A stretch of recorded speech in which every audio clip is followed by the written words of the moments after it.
नमस्कार माताएं और बहनें, स्वागत है आप सभी का एक बार फिर से हमारे इस वीडियो में।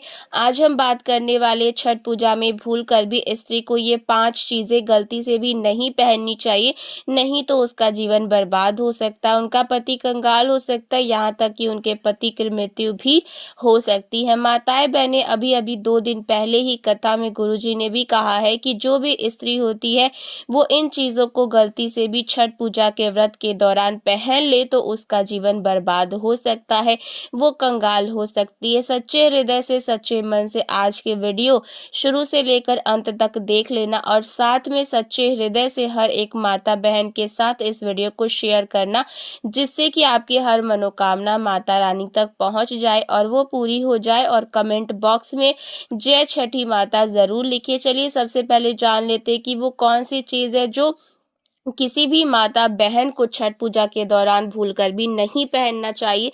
भक्त, तो चलिए सबसे पहले हम आपको बता दें छठ पूजा का डेट, टाइम, शुभ मुहूर्त क्या है। फिर हम आपको बताएंगे कि कौन सी चीज़ है जो इस टाइम भूलकर भी नहीं पहनना चाहिए। इसकी शुरुआत शनिवार 25 अक्टूबर 2025 से नहाए खाए से शुरू हो चुकी है, जब श्रद्धालु पवित्र नदी या तालाब में स्नान कर घर परिष्कार करते हैं और केवल एक बार सात्विक भोजन ग्रहण करते हैं। अगले दिन रविवार 26 अक्टूबर यानी कि आज का दिन को खरना लोहंडा मनाया जाएगा। इस दिन सूर्योदय से सूर्यास्त तक निर्जला उपवास रखा जाता है और सायंकाल लगभग 5:30 से लेकर के 6:30 तक के बीच सूर्यास्त के बाद गुड़, खीर और रोटी का प्रसाद बनाकर सूर्यदेव और छठी मैया को अर्पित किया जाता है। इसके बाद रात से व्रत का कठोर नियम प्रारंभ होता है। तीसरे दिन सोमवार 27 अक्टूबर 2025 को मुख्य षष्ठी तिथि मनाई जाएगी, यानी कि कल, जो सुबह 6:04 से प्रारंभ होकर अगले दिन मंगलवार 28 अक्टूबर सुबह 7:51 तक रहेगी। इस दिन शाम को संध्या अर्घ दिया जाएगा, जब सूर्यास्त होगा लगभग 5:40 पर। तब घाटों पर व्रती महिलाएं पानी में खड़ी होकर डूबते हुए सूर्य को जल, फूल, दूध, दीपक, ठेकुआ, फल, सुपारी आदि से अर्घ देंगी और लोक गीतों के साथ संध्या आराधना करेंगी। चौथा और अंतिम दिन मंगलवार 28 अक्टूबर 2025 को उषा अर्घ का रहेगा, जब सूर्योदय लगभग सुबह 6:30 होगा। उस समय व्रती नदी या तालाब में जल में खड़े होकर उगते हुए सूर्य को अर्घ करेंगी और इसके बाद व्रत का पारण करेंगे। पूजा के समय प्रसाद में ठेकुआ, गुड़ खीर, गन्ना, नारियल, केला, नींबू, पुष्प, सूप, चावल और पंचमेवा का विशेष महत्व है। छठ पूजा के समय काले रंग के वस्त्र पहनना बहुत अशुभ माना जाता है, क्योंकि यह रंग जो होता है वो अंधकार, नकारात्मकता और शनि से संबंधित माना गया है। सूर्य उपासना के इस व्रत में चमक, प्रकाश और सात्विकता का प्रतीक हल्के रंग के कपड़े शुभ माने जाते हैं। इसीलिए व्रती महिलाएं प्रायः पीले, नारंगी, गुलाबी या लाल रंग की साड़ी पहनती हैं, जो सुख, शक्ति और ऊर्जा का प्रतीक है। छठ पूजा में प्राकृतिक वस्त्र जैसे सूती, कॉटन या रेशम सबसे पवित्र माने जाते। पूजा के समय चमड़े की बेल्ट, जूते, पर्स, घड़ी की पट्टी या ऊनी वस्त्र धारण करना दोषपूर्ण माना गया है। व्रती को केवल सूती कपड़े पहनने चाहिए और पूजा स्थल पर नंगे पैर रहना चाहिए। बहुत महंगे या गहनों से लदे वस्त्र नहीं पहनने चाहिए। छठ पूजा में सादगी सबसे बड़ी भक्ति है। अत्यधिक गहनों का वजन स्नान घाट पर अर्घ देने और व्रत के दौरान असुविधा भी पैदा करता है। प्राचीन मान्यताओं के अनुसार देवी छठ सादगी से प्रसन्न होती है, इसीलिए व्रती को केवल मांग में सिंदूर, हल्का बिंदी और सादा वस्त्र धारण करना चाहिए। छठ पूजा में खुले बाल रखना या बिखरे हुए बालों के साथ पूजा करना अशुभ माना गया है।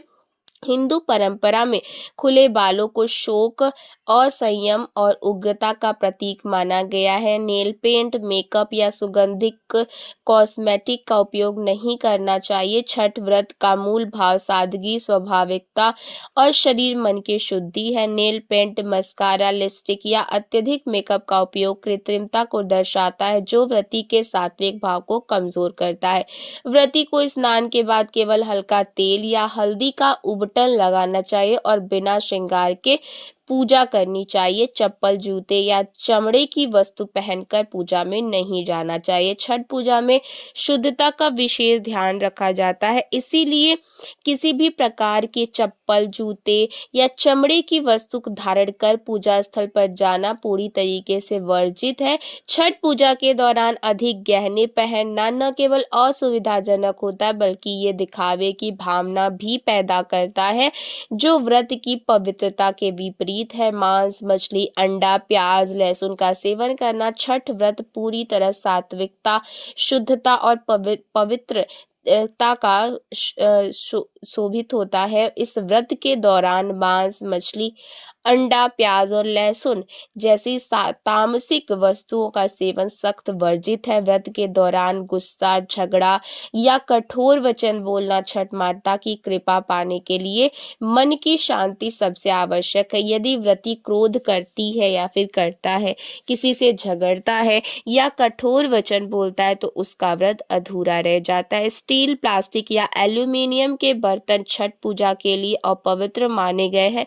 ऐसा इसीलिए क्योंकि सूर्य उपासना में केवल प्राकृतिक तत्वों से बनी वस्तुओं को ही स्वीकार किया जाता है। मिट्टी के पात्र धरती माता का प्रतीक है और इनमें प्रसाद चढ़ाने से पूजा का प्रभाव कई गुना बढ़ जाता है, जबकि प्लास्टिक या धातु से बने बर्तन आधुनिक और अशुद्ध माने जाते हैं।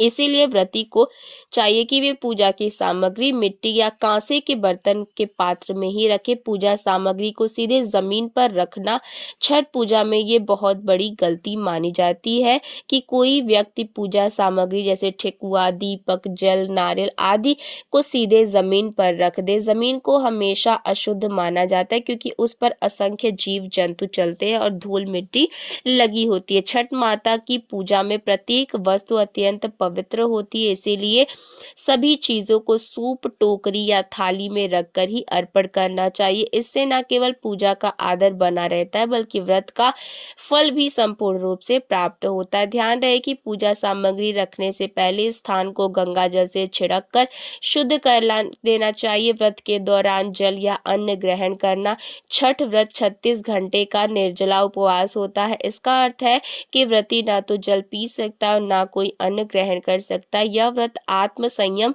और दृढ़ संकल्प की परीक्षा है। जो व्यक्ति बीच में गलती से भी जल या भोजन ले लेता है, उसका व्रत टूट जाता है और पूजा का फल समाप्त हो जाता है। छठ माता की कृपा प्राप्त करने के लिए अत्यंत आवश्यक है कि व्रती पूरे श्रद्धा भाव से निर्जल रहकर व्रत निभाए। इस व्रत को उद्देश्य शरीर और मन दोनों को तपाकर आत्मा की शुद्धि करना है, इसीलिए इसमें अन्न या जल ग्रहण करना वर्जित है। शाम की पूजा या अर्घ में देरी करना छठ पूजा में सूर्यास्त या सूर्योदय का समय बहुत महत्वपूर्ण होता है। इस दौरान इस अर्घ्य देने का विशेष विधान है। अगर कोई व्यक्ति देरी करता है या सही समय से पहले अर्घ्य दे देता है, तो पूजा अधूरी मानी जाती है। जो व्यक्ति सही समय पर अर्घ देता है, उसे सूर्य देव का विशेष आशीर्वाद मिलता है।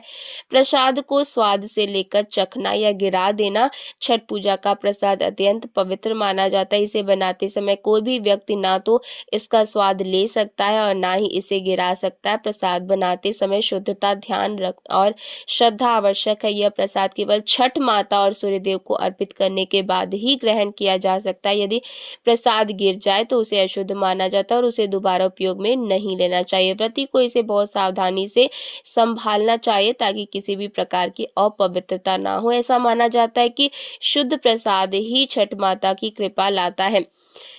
दोस्तों, जब व्रती स्वच्छ स्थान, निर्मल जल और पवित्र मन से पूजा करे, यदि स्नान या पूजा अपवित्र या गंदे दूषित स्थान पर की जाती है तो पूजा निष्फल हो जाती है। इसीलिए घाट या आंगन जहां पूजा की जाए उसे अच्छी तरीके से साफ करके गंगा जल से शुद्ध करके लेना चाहिए। छठ माता स्वच्छता की अधिष्ठात्री है, इसीलिए जो व्यक्ति पवित्र वातावरण में पूजा करता है उसे दीर्घायु, धन, संतान और सुख का आशीर्वाद प्राप्त हो जाता है। और छठी मैया उसके ऊपर कृपा बरसाती हैं, उसके जीवन में सुख, समृद्धि, संतान, सारी चीजों से उसको संवार देती हैं।